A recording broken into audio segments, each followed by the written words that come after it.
7월 17일 성경 읽기 시간입니다. 우리 오늘은 이사야 8장부터 12장, 이사야 8장부터 12장에 있는 말씀을 읽겠습니다. 8장. 주님께서 나에게 말씀하셨다. 너는 큰 서판을 가지고 와서 그 위에 두루 쓰는 글자로 마할살렐 하스바스라고 써라. 내가 진실한 증인 우리야 제사장과 여베레기야의 아들 스가랴를 불러 증언하게 하겠다.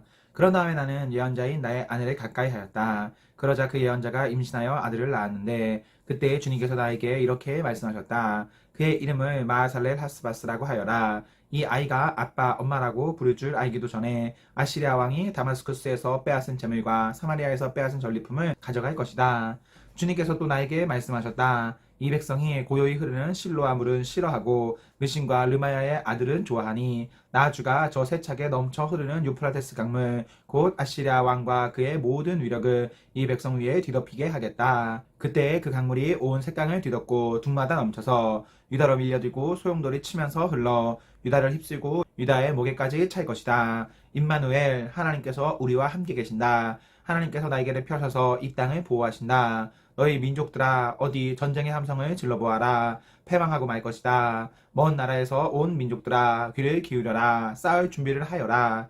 그러나 마침내 패망하고 말 것이다. 싸울 준비를 하여라. 그러나 마침내 패망하고 말 것이다. 전략을 세워라. 그러나 마침내 실패하고 말 것이다. 계획을 말해보아라. 마침내 이루지 못할 것이다. 하나님께서 우리와 함께 계시기 때문이다. 주님께서 그 힘센 손으로 나를 붙잡고 이 백성의 길을 따라가지 말라고 나에게 이렇게 경고의 말씀을 하셨다. 너희는 이 백성이 모의하는 음모에 가담하지 말아라. 그들이 두려워하는 것을 두려워하지 말며 무서워하지도 말아라. 너희는 만군의 주 그분만을 거룩하다고 하여라. 그분만이 너희가 두려워할 뿐이시고 그분만이 너희가 무서워할 분이시다. 그는 성소도 되시지만 이스라엘의 두 집안에게는 거치는 돌도 되시고 걸리는 바위도 되시며 예루살렘 주민에게는 함정과 오이가미도 되신다. 많은 사람이 거기에 걸려서 넘어지고 다치며 덫에 걸리듯이 걸리고 사로잡힐 것이다. 나는 이 증언 문서를 밀봉하고 이 가르침을 봉인해서 나의 제자들이 읽지 못하게 하겠다. 주님께서 비록 야곱의 집에서 얼굴을 돌리셔도 나는 주님을 기다리겠다. 나는 주님을 의지하겠다. 내가 여기에 있고 주님께서 나에게 주신 이 아이들이 여기에 있다. 나와 아이들은 시온산에 계시는 만군의 주님께서 이스라엘에게 보여주시는 살아있는 징조와 예표다. 그런데도 사람들은 너희에게 말할 것이다. 속살거리며 중얼거리는 신접한 자와 무당에게 물어보아라. 어느 백성이든지 자기들의 신들에게 묻는 것은 당연하다. 산 자의 문제에 교훈과 지시를 받으려면 죽은 자에게 물어보아야 한다. 이렇게 말하는 자들은 결코 동트는 것을 못 볼 것이다. 그들은 괴로움과 굶주림으로 이 땅을 헤맬 것이다. 굶주리고 분노한 나머지 위를 쳐다보며 왕과 신들을 저주할 것이다. 그런 다음에 땅을 내려다 보겠지만 보이는 것은 다만 고통과 흑암, 무서운 절망뿐일 것이니 마침내 그들은 짙은 흑암 속에 떨어져서 빠져나오지 못할 것이다. 9장. 어둠 속에서 고통받던 백성에게서 어둠이 거칠 날이 온다. 옛적에는 주님께서 스불론 땅과 납달리 땅으로 멸시를 받게 벌어두셨으나 그 뒤로는 주님께서 서쪽 지중해로부터 요단강 동쪽 지역에 이르기까지 그리고 이방 사람이 살고 있는 갈릴리 지역까지 이 모든 지역을 영화롭게 하실 것이다. 어둠 속에서 헤매던 백성이 큰 빛을 보았고 죽음의 그림자가 두려운 땅에 사는 사람들에게 빛이 비쳤다. 하나님 주님께서 그들에게 큰 기쁨을 주셨고 그들을 행복하게 하셨습니다. 사람들이 곡식을 거둘 때 기뻐하듯이 그들이 주님 앞에서 기뻐하며 군인들이 전리품을 나눌 때 즐거워하듯이 그들이 주님 앞에서 즐거워합니다. 주님께서 미디안을 치시던 날처럼 그들을 내리누르던 멍에를 부수시고 그들의 어깨를 짓누르던 풍나무와 압제자의 몽둥이를 꺾으셨기 때문입니다. 침략자의 군화와 피 묻은 군복이 모두 땔감이 되어서 불에 타 없어질 것이기 때문입니다. 한 아기가 우리를 위해 태어났다. 우리가 한 아들을 모셨다. 그는 우리의 통치자가 될 것이다. 그의 이름을 놀라우신 조언자, 전능하신 하나님, 영존하시는 아버지, 평화의 왕이라고 불릴 것이다. 그의 왕권은 점점 더 커지고 나라의 평화도 끝없이 이어질 것이다. 그가 다윗의 보좌와 왕국 위에 앉아서 이제부터 영원히 공평과 정의로 그 나라를 굳게 세울 것이다. 만군의 주님의 열심히 이것을 반드시 이루실 것이다. 주님께서 야곱에게 심판을 선언하셨다. 그것이 이스라엘 백성에게 이를 것이다. 모든 백성 곧 에브라임과 사마리아 주민은 하나님께서 그들을 심판하신 것을 마침내는 알게 될 터인데도 교만하고 오만한 마음으로 서슴지 않고 말하기를 벽돌집이 무너지면 다듬은 돌로 다시 쌓고 뽕나무가 찍히면 백향목을 대신 심겠다 한다. 이 때문에 주님께서 그들을 치시려고 르신의 적을 일으키셨고 그들의 원수를 부추기셨다. 동쪽에서는 시리아 사람들이 서쪽에서는 블레셋 사람들이 그 입을 크게 벌려서 이스라엘을 삼켰다. 그래도 주님께서는 진노를 풀지 않으시고 심판을 계속하시려고 여전히 손을 들고 계신다. 그런데도 이 백성은 그들을 치신 분에게로 돌아오지 않았고 만군의 주님을 찾지도 않았다. 그러므로 주님께서 이스라엘의 머리와 꼬리, 종려가지와 갈대를 하루에 자르실 것이다. 머리는 곧 장로와 고관들이고 꼬리는 곧 거짓을 가르치는 예언자들이다. 이 백성을 인도하는 지도자들이 잘못 인도하니 인도를 받는 백성이 멸망할 수밖에 없다. 그러므로 주님께서 그들의 젊은이들에게 자비를 베푸지 않으실 것이며 그들의 고아와 가부를 불쌍히 여기지 않으실 것이다. 그들은 모두가 불경건하여 악한 일을 하고 입으로는 어리석은 말만 한다. 그래서 주님께서는 진노를 풀지 않으시고 심판을 계속하시려고 여전히 손을 들고 계신다. 참으로 악이 불처럼 타올라서 찔레나무와 가시나무를 삼켜버리고 우거진 숲을 사려니 이것이 연기 기둥이 되어 휘돌며 올라간다. 만군의 주님의 진노로 땅이 바싹 타버리니 그 백성이 마치 부를 때는 땔감같이 되며 아무도 서로를 아끼지 않을 것이다. 오른쪽에서 뜯어먹어도 배가 고프고 왼쪽에서 삼켜도 배부르지 않아 각각 제 팔뚝의 살점을 뜯어먹을 것이다. 므낫세는 에브라임을 먹고 에브라임은 므낫세를 먹고 그들이 다 함께 유다에 대항할 것이다. 그래서 주님께서는 진노를 풀지 않으시고 심판을 계속하시려고 여전히 손을 들고 계신다. 10장 불의한 법을 공포하고 양민을 괴롭히는 법령을 제정하는 자들아 너희에게 재앙이 닥친다. 가난한 자들의 소송을 외면하고 불쌍한 나의 백성에게서 권리를 박탈하며 과부들을 노력하고 고아들을 약탈하였다. 주님께서 징벌하시는 날에 먼 곳으로부터 재앙을 끌어들이시는 날에 너희는 어찌하렸느냐. 누구에게로 도망하여 도움을 청할 것이며 너희의 재산을 어디에 감추어 두려느냐. 너희는 포로들 밑에 깔려 밟혀 죽거나 시체 더미 밑에 깔려 질식할 것이다. 그래도 주님께서는 진노를 풀지 않으시고 심판을 계속하시려고 여전히 손에 들고 계신다. 아시리아에게 재앙이 닥쳐라. 그는 나의 진노의 몽둥이요 그의 손에 있는 몽둥이는 바로 나의 분노다. 내가 그를 경건하지 않은 민족에게 보내며 그에게 명하여 나를 분노하게 한 백성을 치게 하며 그들을 닥치는 대로 노력하고 약탈하게 하며 거리에 진흙같이 짓밟도록 하였다. 아시리아 왕은 그렇게 할 뜻이 없었고 마음에 그럴 생각도 품지 않았다. 오직 그의 마음속에는 어떻게 하면 많은 민족들을 파괴하고 어떻게 하면 그들을 멸망하게 할까 하는 생각뿐이었다. 그는 이런 말도 하였다. 나의 지휘관들은 어디다 내놓아도 다 왕이 될 수 있는 사람들이 아니냐. 갈로는 가에게미스처럼 망하지 않았느냐. 하맛도 아르바처럼 망하지 않았느냐. 사마리아도 다마스쿠스처럼 망하지 않았느냐. 내가 이미 우상을 섬기는 나라들이 장악하였다. 예루살렘과 사마리아가 가진 우상보다 더 많은 우상을 섬기는 왕국들을 장악하였다. 내가 사마리아와 그 조각한 우상들을 손에 넣었거늘 예루살렘과 그 우상들을 그렇게 하지 못하겠느냐. 그러므로 주님께서 시온산과 예루살렘에서 하실 일을 다 이루시고 말씀하실 것이다.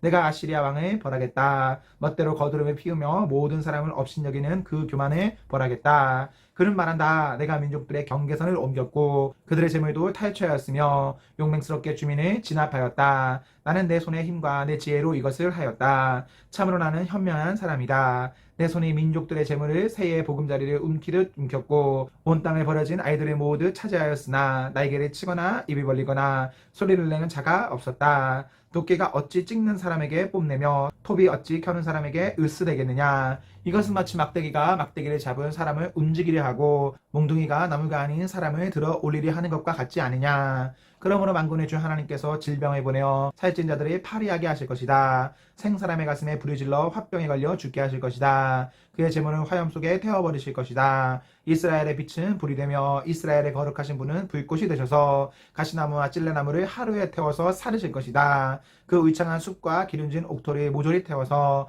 폐허로 만드실 것이다. 마치 병자가 기력을 잃은 것과 같게 하실 것이다. 숲속에는 겨우 몇 그루의 나무만 남아서 그 어린아이도 그 수를 기록할 수 있을 것이다. 그날이 오면 이스라엘 가운데서 남은 사람들과 야곱 결의 가운데서 살아남은 사람들이 다시는 그들의 친자를 의뢰하지 않고 오직 이스라엘의 거룩하신 분이 주님만을 진심으로 의지할 것이다. 남은 사람들이 돌아올 것이다. 야곱의 성 가운데서 남은 사람들이 전능하신 하나님께 돌아올 것이다. 이스라엘아 내 백성이 바다의 모래처럼 많다고 하여도 그들 가운데서 오직 남은 사람들만이 돌아올 것이다. 너의 파멸이 공의로운 판결에 따라서 이미 결정되었다. 파멸이 이미 결정되었으니 주님 곧 만군의 주님께서 온 땅 안에서 심판을 강행하실 것이다. 그러므로 주 만군의 하나님께서 이렇게 말씀하신다. 시온에 사는 나의 백성아 아시리아가 몽둥이를 들어 너를 때리고 이집트가 그랬듯이 철퇴를 들어 너에게 내리친다 하여도 두려워하지 말아라. 너에게는 머지않아 내가 분노를 부리겠으나 그들에게는 내가 분노를 부리지 않고 그들을 멸망시키겠다. 만군의 주님께서 오랫바위에서 미디안 사람을 치신 것 같이 채찍을 들어 아시리아를 치시며 또한 이집트에서 바다를 치신 것 같이 몽둥이를 들어서 그들을 치실 것이다. 그날이 오면 주님께서 아시리아가 쥐어준 무거운 짐을 너희 어깨에서 벗기시고 아시리아의 멍에를 너희 목에서 벗기실 것이다. 내가 살이 쪄서 멍에가 부러질 것이다. 아시리아 왕이 리몬에서부터 올라가서 그가 아야스로 들어갔다. 미그론을 지나서 믹마스에다가 그의 군수품을 보관하였다. 험한 길을 지나서 게바에서 하룻밤을 묵겠다고 하니 라마 사람들은 떨고 사흘의 고향 기브아 사람들은 도망하였다. 딸 갈리마 큰 소리로 외쳐라. 라이사야 귀를 기울여라. 가련한 아나도사 대답하여라. 만메나 사람이 도망친다. 게빔 주민이 그 뒤를 따른다. 바로 그날 벌써 적들이 논 마을에 들어왔다. 딸 시온산에서 예루살렘 성 안에서 주먹을 휘두른다. 그러나 주님 곧 만군의 주님께서 그들을 나뭇가지 치시듯 요란하게 치실 것이니 큰 나무들이 찍히듯 우뚝 솟은 나무들이 쓰러지듯 그들이 그렇게 쓰러질 것이다. 빽빽한 살렘의 나무를 도끼로 찍듯이 그들을 찍으실 것이다. 레바논이 전능하신 분 앞에서 쓰러질 것이다. 11장 이새 주기에서 한 싹이 나며 그 뿌리에서 한 가지가 자라서 열매를 맺는다. 주님의 영이 그에게 내려오신다. 지혜와 총명의 영, 모략과 권능의 영, 지식과 주님을 경외하는 영이 그에게 내려오시니 그는 주님을 경외하는 것을 즐거움으로 삼는다. 그는 눈에 보이는 대로만 재판하지 않으며 귀에 들리는 대로만 판결하지 않는다. 가난한 사람들을 공의로 재판하고 세상에서 억눌린 사람들을 바르게 논죄한다. 그가 하는 말은 몽둥이가 되어 잔인한 자를 치고 그가 내리는 선고는 사악한 자를 사형에 처한다. 그는 정의로 허리를 동여매고 성실로 그의 몸에 띠를 삼는다. 그때에는 이리가 어린 양과 함께 살며 표범이 새끼 염소와 함께 누우며 송아지와 새끼 사자와 살찐 짐승이 함께 불을 뜯고 어린아이가 그것들을 이끌고 다닌다. 암수와 곰이 서로 벗이되며 그것들의 새끼가 함께 눕고 사자가 소처럼 풀이 먹는다. 젖 먹는 아이가 독사의 구멍 곁에서 장난하고 젖된 아이가 사회무사의 굴에 손을 넣는다. 나의 거룩한 산 묻은 곳에서 서로 해치거나 파괴하는 일이 없다.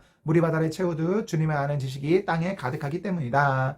그날이 오면 이새의 뿌리에서 한 싹이 나서 만민의 깃발로 세워질 것이며 민족들이 그를 찾아 모여들어서 그가 있는 곳이 영광스럽게 될 것이다. 그날이 오면 주님께서 다시 손을 펴시어서 그의 남은 백성들 곧 아시리아와 하 이집트와 상 이집트와 에티오피아와 엘람과 바벨로니아와 하맛과 바다 섬들에서 남은 사람들을 자기의 소유로 삼으실 것이다. 주님께서 문 나라가 볼 수 있도록 깃발을 세우시고 쫓겨난 이스라엘 사람들이 그 깃발을 보고 찾아오게 하시며 흩어진 유다 사람들이 땅의 사방에서 그 깃발을 찾아오도록 하실 것이다. 그때에는 에브라임의 증오가 사라지고 유다의 적개심이 없어질 것이니 에브라임이 유다를 증오하지 않고 유다도 에브라임에게 적개심을 품지 않을 것이다. 그들이 서쪽으로는 블레셋을 공격하고 함께 동쪽 백성을 약탈하며 에돔과 모압을 장악할 것이다. 아몬 사람들도 굴복시킬 것이다. 주님께서 이집트 바다에 큰 물구비를 말리시고 뜨거운 바람을 일으키셔서 유프라테스 강 물을 말리실 것이다. 주님께서 그것을 쳐서 7개월이 만드실 것이니 누구나 신을 신고 건널 수 있을 것이다. 주님께서 남은 백성 곧 아시리아의 남은 자들이 돌아오도록 큰 길을 내실 것이니 이스라엘이 이집트 땅에서 올라오던 날과 같게 하실 것이다. 12장 그날이 오면 너는 이렇게 찬송할 것이다. 주님, 전에는 주님께서 나에게 진노하셨으나 이제는 주님의 진노를 거두시고 나를 위로하여 주시니 주님께 감사드립니다. 하나님은 나의 구원이시다. 나는 주님을 의지한다. 나에게 두려움 없다. 주 하나님은 나의 힘, 나의 노래, 나의 구원이시다. 너희가 구원의 우물에서 기쁨으로 물을 기를 것이다. 그날이 오면 너희는 또 이렇게 찬송할 것이다. 주님께 감사하여라. 그의 이름을 불러라. 그가 하신 일을 만민에게 알리며 그의 높은 이름을 선포하여라. 주님께서 영광스러운 일을 하셨으니 주님을 찬송하여라. 이것을 온 세계에 알려라. 시온의 주민아 소리를 높여서 노래하여라. 너희 가운데 계시는 이스라엘의 거룩하신 분은 참으로 위대하시다. 아멘, 아멘. 네, 우리 오늘 말씀을 모두 읽었습니다. 우리 오늘 하루도 하나님과 하나 앞에서 행복하십시오. 성령 충만하십시오. 안녕.